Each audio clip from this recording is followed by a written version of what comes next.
protesting outside the Tory Party conference, demanding that the Tories get out, that a general election is called and a Jeremy Corbyn-led government is elected. We won't be a lost generation! We won't be a lost generation! Theresa May's government is hanging by a thread. The snap general election last year, she hoped it would give her a bigger majority. But instead, of course, it left her in a terrible state. And Labour's vote increased the most that any party's vote has increased in any election since 1945. And that's not a coincidence. It's because Jeremy Corbyn stood on an anti-austerity programme, standing for nationalisation of privatised utilities, for £10 an hour minimum wage, free education, a whole load of other things that people supported around the country. So we have a very weak Tory government now, but that doesn't mean they're just going to go away.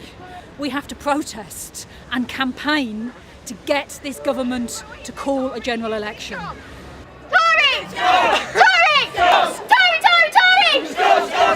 They've said that they're going to end the pay cap, but they're not really going to end the pay cap. There's going to be a few little increases for a few people, but we've suffered the worst austerity, the longest period of pay restraint in 150 years, and a tiny little increase in pay is not going to make up for that. It's not even going to cover inflation for this year. So the trade unions need to organise to demand that the pay cap is smashed. The Tories have shown weakness. Now let's force them to give us a real wage rise. Today's demo's good. It's a good start, but it's not enough. The trade unions should call a national, massive demonstration against austerity to smash the pay cap and for a £10 an hour minimum wage. But that should be a step towards a public sector general strike for 24 hours to demand that the pay cap is smashed. We organise that, then this government will be powerless and would be forced to step back and possibly even be forced to call a general election. But alongside workers, young people also need to get organised. The question of free education, of ending student fees, was certainly a big factor in the youthquake, the number of young people who came out and voted for Jeremy Corbyn. But we shouldn't now sit and passively wait for Jeremy Corbyn to be elected.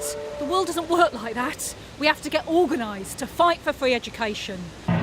Basically, when I go to university in a few years' time, hopefully, I don't want to end up in debt for the rest of my life just to pursue a career I wanted. I don't want to end up having to pay my way through it with a 0 hours contract. Anything, basically what the Tory Party wants.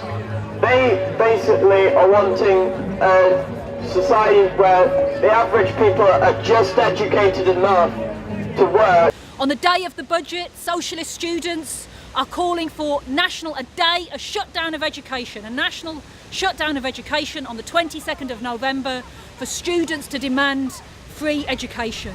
So those are the kind of protest movements that should start this autumn and that the Socialist Party is fighting for. Come off it! The enemy is profit!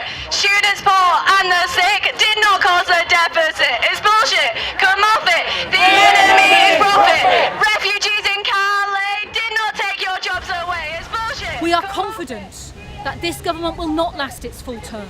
We can see a general election and a Jeremy Corbyn-led government elected. But of course, even that is only a beginning. We're not naive. It is absolutely clear that the capitalist class, the elite, the 0.1% do not want a Corbyn-led government because their profits are doing very nicely the way things are at the moment. Theresa May defends capitalism as the best way of improving living standards. Tell that to the 41% of young women whose paychecks don't last to the end of the month. But for a few at the top, it's true, of course. They're doing very nicely indeed. And for them, a Jeremy Corbyn-led government is a threat if it implements a radical programme, and they will do everything they can to stop that. That's why John McDonnell was right when he said at the fringe meeting at Labour Party conference that we have to prepare for when they come for us, because big business would attempt to come for a Jeremy Corbyn-led government if it implemented the kind of policies that we need. In the view of the Socialist Party, The only response to that is not to retreat, as Syriza did in Greece, and capitulate and implement austerity, but to carry out socialist measures of nationalisation of the banks and the major corporations so that society can be run in the interest of the majority rather than for the profits of a few. If you're going to build a society for the many, not the few, implement socialist measures, you've also got to start by building a party that is for the many, not the few. And the other warning that the Socialist Party would give is that Labour is still two parties in one. The Blairites are still there, the people who privatised and went to war when they were in power. Right now they're a bit quieter. Some of them are even singing, "Oh, Jeremy Corbyn," but they don't mean it. They're there in order to try and push Jeremy into being more moderate, into not introducing a radical programme, to try and curb a future Labour government. And so therefore it's vital, urgent, that the Labour Party is democratised, that mandatory reselection is introduced so that Blairite MPs and councillors can be deselected. At the same time, that Labour from the top says Labour councils should stop implementing austerity. No more cuts carried out by Labour councils, but instead Labour nationally and locally stands firm against austerity.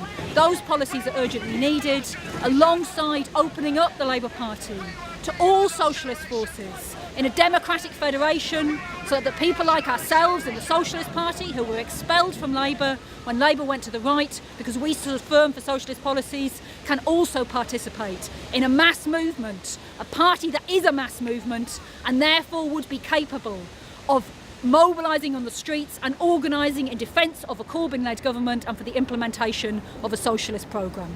If you agree with what I've said today, then I hope you've enjoyed the demo if you were on it. But regardless of that, join the Socialist Party, find out more about us and join us in the struggle for socialism.